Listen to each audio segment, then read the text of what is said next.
I want to make that we were kind of talking about earlier is, you were talking about the push from HBO and on Canelo and stuff. So look at this weekend's fight card and the main event, all that, and then look what we're looking forward to with Pacquiao that HBO passed on. I mean, we actually know who Jesse Vargas is. You know what I mean? Like that's. I mean, I think Pacquiao's going to win, but that's a competitive fight. Like I think, it's a competitive fight. Yeah, that's a competitive. And we're talking about 3 other world title matches. The rumored undercard co-main event is Nonito Donaire versus Jesse Magdaleno. Yeah. That's the rumored co-main event. Really? Think about that. Yeah. Nonito Donaire finally on a Manny Pacquiao pay-per-view. Something a lot of Filipinos asked for long ago because those are the 2 main Filipino fighters. Then you're obviously going to get Valdez on there. Who Valdez is? He's the next. He is the darling at 126 right now to me. He is amazing. Well, Gary Russell Jr. has a lot to say. Gary Russell and Lomachenko. Well, Lomachenko's at 130 now. Lomachenko is a freak of nature. Yeah, he's here. I would love to see Gary Russell versus Valdez. But then look at the other names you got at 126. You got Cuellar, you have Santa Cruz, you have Frampton, you have Quigg, you have Morris, Selby. So you have a good stable there. That those fighters can fight. And that's, again, just the rumored co-main event. So you're going to get a really decent pay-per-view coming November 4th. And HBO passed on. Now, who are we going to get on the Ward Kovalev pay-per-view? I don't know. I was gonna say, like, we made the comparison about like paying now in 65 or paying in November 65. Chalimba. Yeah, you're right. Maybe, yeah. Chalimba versus but really, like that one fight alone is Koto's brother. Did you really say Chalimba versus Brand? That would be the co-main probably too. But no, I mean, like what he said earlier, would I rather spend the money, in a week, this weekend, or would I rather spend in November? It's November easy, no matter what that is. November's easy, and it actually, both pay-per-views to me seem, obviously, more than likely, we're going to be there. But as a fight fan and everything like that, I would honestly, if I were to pay money, I would save for those 2 fights in November. Those 2 fights in November are way better. And for way better to me. And for us, November is going to be a hell of an expensive month for us. We got to spend 4 nights in a hotel. I rent a car. I gotta pay for food. Me and you good. Yeah. We leave Saturday morning and come back Saturday night. See what y'all geniuses though. Yeah. Because I like the, you like the ambiance of the fight week. You like the ambiance. I've even told him, you know what, for Ward, pay for it, I might be there. I even told him for Ward.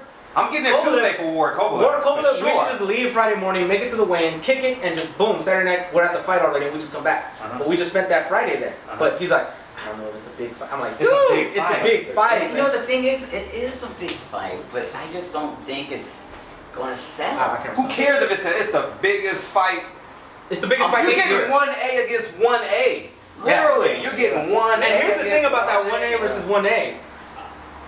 The 1A, most people think is Kovalev because he's the one who's actually been at the weight. He's the one who's been knocking everybody out. And he's the one who was supposed to fight Stevenson, who everybody thought was 1B. Wait, has anybody submitted credentials yet? I forget. Credentials just actually went up today. Okay. Oh, really did? Yeah. Okay. I was going to give it out to the public. No.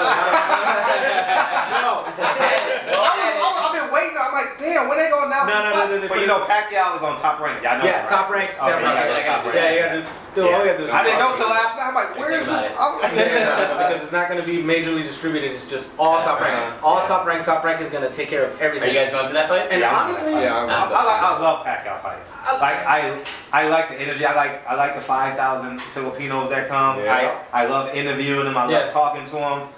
I love Pacquiao fight. It's an event to me. Yeah, Pacquiao fights are fun. My favorite one was the last one. I know you were there for Bradley. Yeah. No. But did you see what happened like an hour after the fight was over? Go ahead.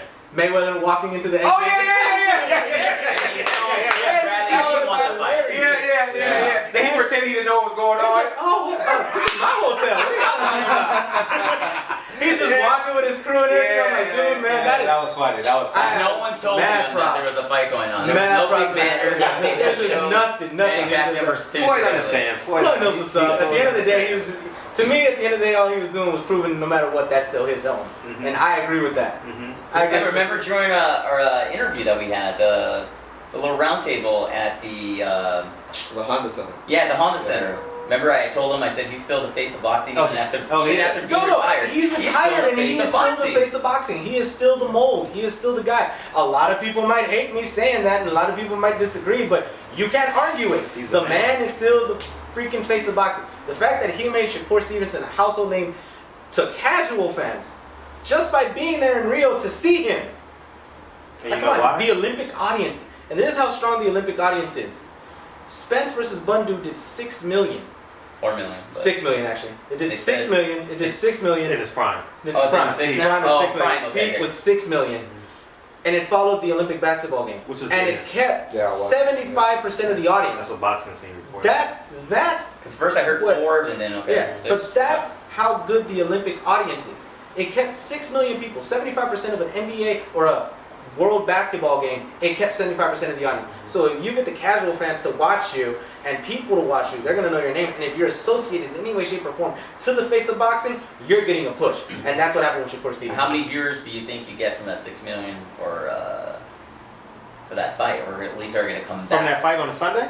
Yeah. Oh, I don't know. You know what I mean? Like, but people just have to. Some people might have thought it was an Olympic boxing match. And after DVR on, It's not my problem. Exactly. But you know what Floyd sells?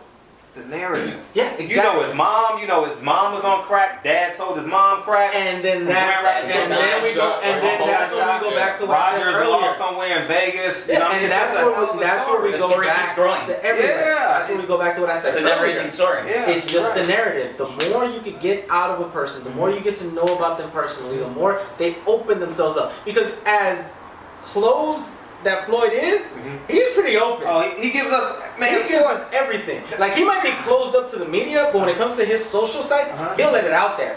And whoever is in his inner circle, I know Ben Thompson at Fight Hype, inner circle, you, Fred, and everything like that, Louis Sandoval as well from Fight Hype and everything, they're in that inner circle, Setback as well. But whoever gets anything like that, you got people jealous at you. Yeah. You got the Dan Rafaels jealous at you because he can't get an exclusive unless you're with Fight Hype or with Setback or yourself and everything like that. People get mad at that, but again, it's cool.